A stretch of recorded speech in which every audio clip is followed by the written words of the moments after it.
lolos dari maut karena dianggap hampir membunuh Baginda. Maka Abu Nawas mendapat celaka. Dengan kekuasaan yang absolut, Baginda memerintahkan prajurit-prajuritnya langsung menangkap dan menyeret Abu Nawas untuk dijebloskan ke penjara. Waktu itu Abu Nawas sedang bekerja di ladang karena musim tanam kentang akan tiba. Ketika para prajurit kerajaan tiba, ia sedang mencangkul, dan tanpa alasan yang jelas, mereka langsung menyeret Abu Nawas sesuai dengan titah Baginda.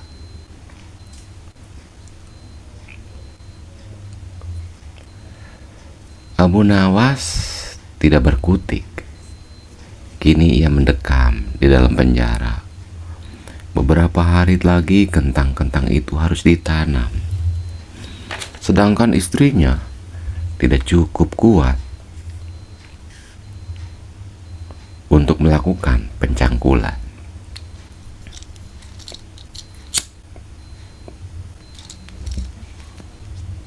Abu Nawas tahu bahwa tetangganya tidak akan bersedia membantu istrinya sebab mereka juga sibuk dengan pekerjaan mereka masing-masing. Tak ada yang bisa dilakukan di dalam penjara kecuali mencari jalan keluar. Seperti biasa, Abu Nawas tidak bisa tidur dan tidak enak makan. Ia hanya makan sedikit. Sudah 2 hari ia meringkuk di dalam penjara. Wajahnya murung. Hari ketiga Abu Nawas memanggil seorang pengawal. "Bisakah aku meminta tolong kepadamu?"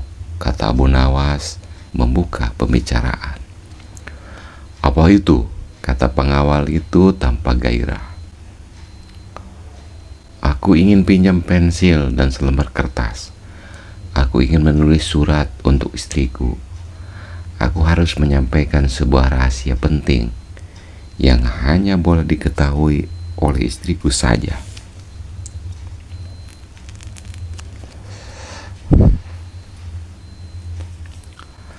Pengawal itu berpikir sejenak, lalu pergi meninggalkan Abu Nawas. Ternyata pengawal itu menghadap Baginda Raja untuk melapor. Mendengar laporan dari pengawal, Baginda segera menyediakan apa yang diminta Abu Nawas. Dalam hati, Baginda bergumam, mungkin kali ini ia bisa mengalahkan Abu Nawas. Abu Nawas menulis surat yang berbunyi, "Wahai istriku, janganlah engkau sekali-kali menggali ladang, karena aku menyembunyikan harta karun dan senjata di situ. Dan tolong jangan bercerita kepada siapapun."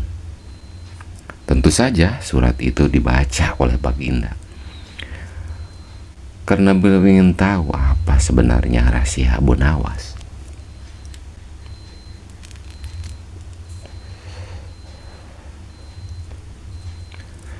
Setelah Baginda membaca surat itu, merasa puas dan langsung memerintahkan beberapa pekerja istana untuk menggali ladang Abu Nawas.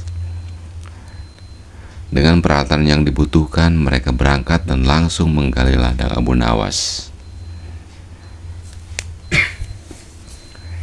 Istri Abu Nawas merasa heran. Mungkinkah suaminya minta tolong pada mereka?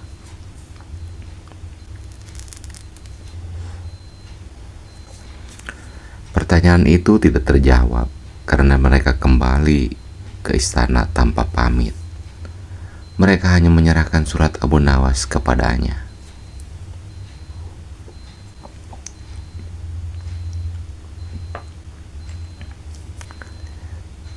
Lima hari kemudian, Abu Nawas menerima surat dari istrinya. Surat itu berbunyi, "Mungkin suratmu dibaca sebelum diserahkan kepadaku,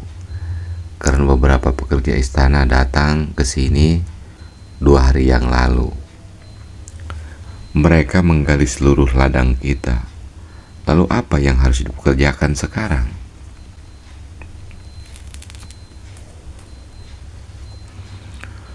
Rupanya istri Abu Nawas belum mengerti muslihat suaminya. Tetapi dengan kebijaksana, Abu Nawas membalas, "Sekarang engkau bisa menanam kentang di ladang tanpa harus menggali, wahai istriku." Kali ini Baginda tidak bersedia membaca surat Abu Nawas lagi. Baginda makin mengakui keluar biasaan akal Abu Nawas. Bahkan di dalam penjara pun Abu Nawas masih bisa melakukan pencangkulan. Abu Nawas masih mengeram di penjara.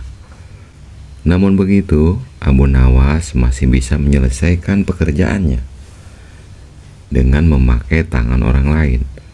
Baginda berpikir.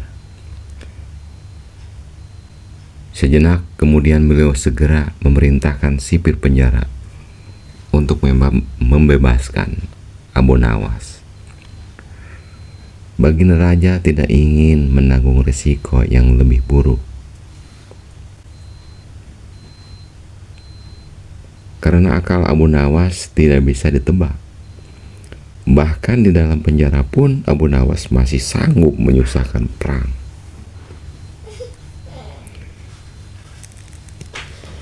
Keputusan yang dibuat Baginda Raja untuk melepaskan Abu Nawas memang sangat tepat. Karena bila sampai Abu Nawas bertambah sakit hati, maka tidak mustahil kesusahan yang akan ditimbulkan akan semakin gawat. Kini hidung Abu Nawas sudah bisa menghisap udara kebebasan di luar. Istri Abu Nawas menyambut gembira kedatangan suami yang selama ini sangat dirindukan. Abu Nawas juga riang, apalagi melihat tanaman kentangnya akan membuahkan hasil yang bisa dipetik dalam waktu dekat. Abu Nawas memang girang, bukan kepalang. Tetapi ia juga merasa gundah. Bagaimana Abu Nawas tidak bisa merasa gundah gulana sebab Baginda sudah tidak lagi memakai perangkap untuk memenjarakan dirinya. Tetapi Baginda Raja langsung memenjarakannya. Maka tidak mustahil bila suatu ketika nanti Baginda langsung menjatuhkan hukuman pancung.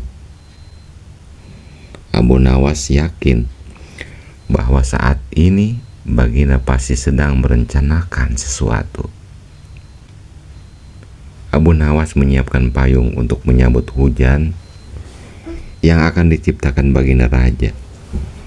Pada hari itu Abu Nawas mengumumkan dirinya sebagai ahli nujum atau tukang ramal nasib.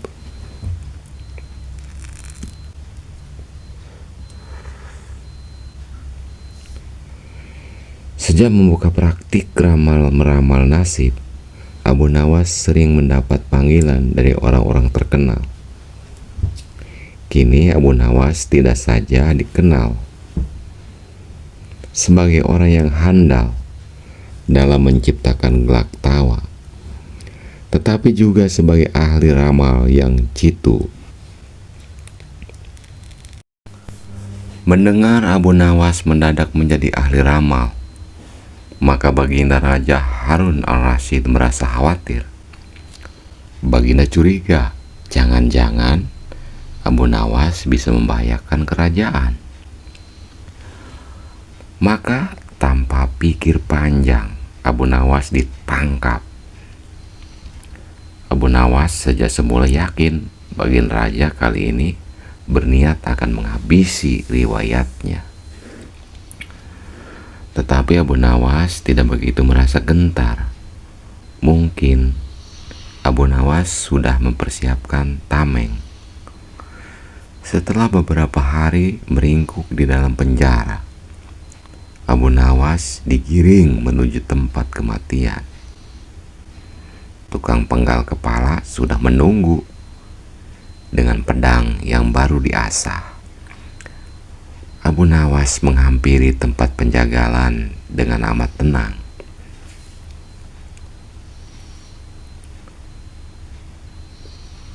Baginda merasa kagum terhadap ketegaran Abu Nawas. Tetapi Baginda juga bertanya-tanya dalam hati, mengapa Abu Nawas begitu tabah menghadapi detik-detik terakhir hidupnya. Ketika Algojo sudah siap mengayunkan pedang, Abu Nawas tertawa-tawa sehingga Baginda menangguhkan pemanjungan.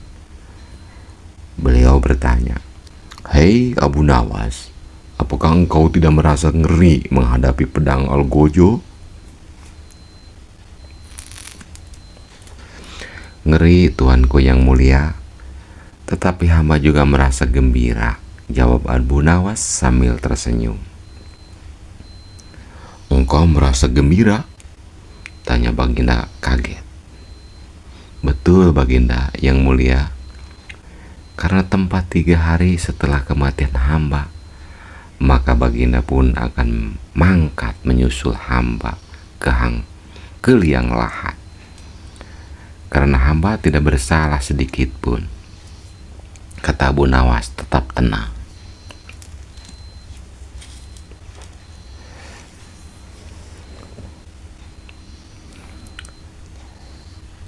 Baginda gemetar mendengar ucapan Abu Nawas, dan tentu saja hukuman pancung dibatalkan. Abu Nawas digiring kembali ke penjara. Baginda memerintahkan agar Abu Nawas diperlakukan istimewa. Malah Baginda memerintahkan supaya Abu Nawas disuguhi hidangan yang enak-enak. Tetapi Abu Nawas tetap tidak kerasa tinggal di penjara. Abu Nawas berpesan dan setengah mengancam kepada penjaga penjara bahwa bila ia terus-menerus mendekam dalam penjara, ia bisa jatuh sakit atau meninggal. Baginda Raja terpaksa membebaskan Abu Nawas setelah mendengar penuturan penjaga penjara. Cita-cita atau obsesi menghukum Abu Nawas sebenarnya masih bergolak. Namun Baginda merasa kehabisan akal untuk menjebak Abu Nawas. Seorang penasihat kerajaan kepercayaan Baginda Raja menyarankan agar Baginda memanggil seorang ilmuwan ulama yang berilmu tinggi untuk menandingi Abu Nawas. Pasti masih ada peluang untuk mencari kelemahan Abu Nawas.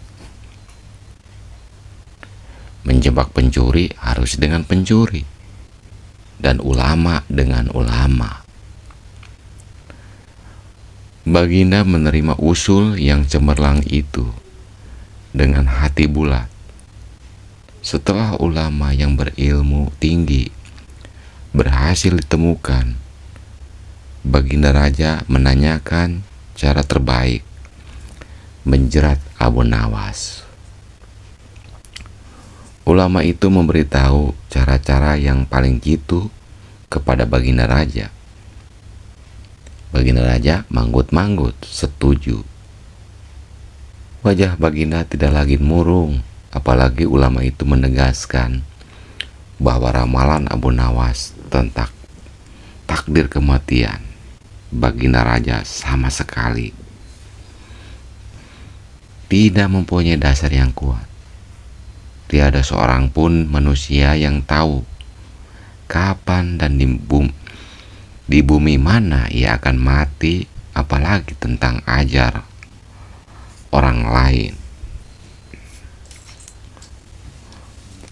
Ulama andalan Baginda Raja mulai mengadakan persiapan seperlunya untuk memberikan pukulan fatal bagi Abu Nawas. Siasat pun dijalankan sesuai rencana. Abu Nawas terjerembab ke lubang siasat sang ulama. Abu Nawas melakukan kesalahan yang bisa menghantarkan ke tiang gantungan atau tempat pemancingan. Benarlah peribahasa yang berbunyi, sepandai-pandai tupai melompat, pasti suatu saat akan terpeleset.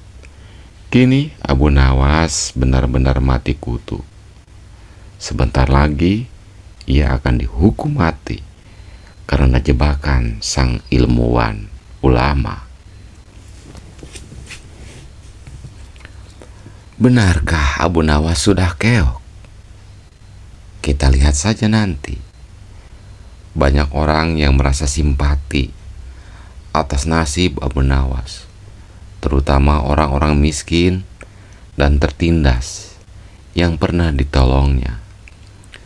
Namun derai air mata para pencinta dan pengagum Abu Nawas tak akan mampu menghentikan hukuman mati yang akan dijatuhkan. Baginda Raja Harun Ar-Rasyid benar-benar menikmati ketenangannya. Belum pernah Baginda terlihat seriang sekarang. Keyakinan orang banyak bertambah mantap. Hanya satu orang yang tetap tidak yakin bahwa hidup Abu Nawas akan berakhir setragis itu, yaitu istri Abu Nawas. Bukankah ajawajalla lebih dekat daripada urat leher? Tidak ada yang tidak mungkin bagi Allah yang maha gagah, dan kematian adalah mutlak urusannya. Semakin dekat hukuman mati bagi Abu Nawas, orang banyak semakin resah. Tetapi bagi Abu Nawas malah sebaliknya.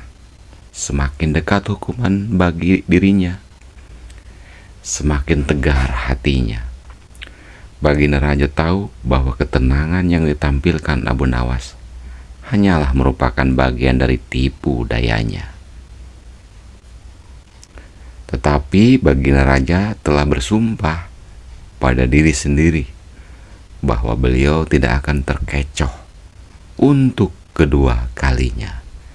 Sebaliknya, Abu Nawas juga yakin selama nyawa masih melekat, maka harapan akan terus menyertainya. Allah tidak mungkin menciptakan alam semesta ini tanpa ditaburi harapan-harapan yang menjanjikan. Bahkan dalam keadaan yang bagaimanapun gawatnya, keyakinan seperti inilah yang tidak dimiliki oleh Baginda Raja dan ulama itu. Seketika suasana menjadi hening. Sewaktu Baginda Raja memberi sambutan singkat tentang akan dilaksanakan hukuman mati atas diri terpidana mati Abu Nawas. Kemudian tanpa memperpanjang waktu, Baginda Raja menanyakan permintaan terakhir Abu Nawas. Dan pertanyaan inilah yang paling dinantikan Abu Nawas. Adakah permintaan yang terakhir? Ada, Paduka Yang Mulia, jawab Abu Nawas singkat. Sebutkan, kata Baginda. Sudilah kiranya hamba diperkenankan memilih hukuman mati yang hamba anggap cocok, wahai Baginda. Wahai Baginda yang mulia, pinta Abu Nawas. Baiklah, kata Baginda, menyetujui permintaan Abu Nawas. Paduka yang mulia, yang hamba pinta adalah bila pilihan hamba benar, hamba bersedia dihukum pancung. Tetapi jika pilihan hamba dianggap salah, maka hamba dihukum gantung saja, kata Abu Nawas memohon. Engkau memang orang yang aneh. Dalam saat-saat yang amat genting pun engkau masih sempat bersenda gurau. Tetapi ketahuilah, bagiku segala tipu muslihatmu hari ini tidak akan bisa membawamu kemana-mana, kata Baginda sambil tertawa. Hamba tidak bersedia bersenda gurau, Paduka yang mulia, kata Abu Nawas. Bersungguh-sungguh, Baginda makin terpingkal-pingkal. Hahaha. Belum selesai Baginda Raja tertawa-tawa, Abu Nawas berteriak dengan nyaring, hamba minta dihukum pancung. Tentu saja semua yang hadir kaget. Orang banyak belum mengerti mengapa Abu Nawas membuat keputusan begitu. Tapi kecerdasan otak Baginda Raja menangkap sesuatu yang lain, sehingga tawa Baginda yang semula berderai-derai mendadak terhenti. Kening Baginda berkenyit mendengar ucapan Abu Nawas.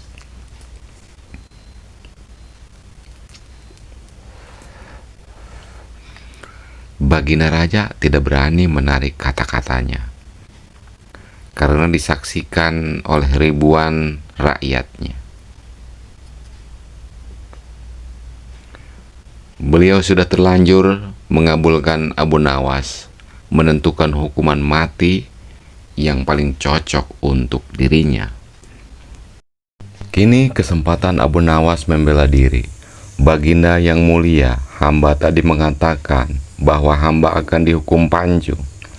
Kalau pilihan hamba benar, maka hamba dihukum gantung. Tetapi di manakah letak kesalahan pilihan hamba sehingga hamba harus dihukum gantung? Padahal hamba telah memilih hukuman pancung,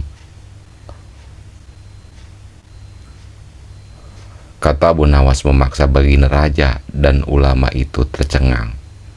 Benar-benar luar biasa otak Abu Nawas ini. Rasanya tidak ada lagi manusia pintar selain Abu Nawas di negeri Baghdad ini.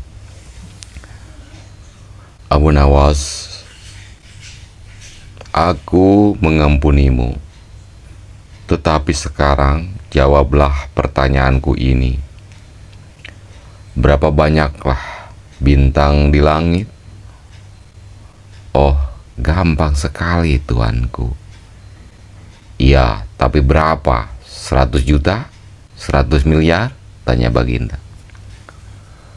Bukan, tuanku. Cuma sebanyak pasir di pantai. Kau ini, bagaimana bisa orang menghitung pasir di pantai? Bagaimana pula orang bisa menghitung bintang di langit? Hahaha. Kau memang penggeli hati. Kau adalah pelipur laraku, Abu Nawas. Mulai sekarang jangan segan-segan. Sering-seringlah datang ke istanaku.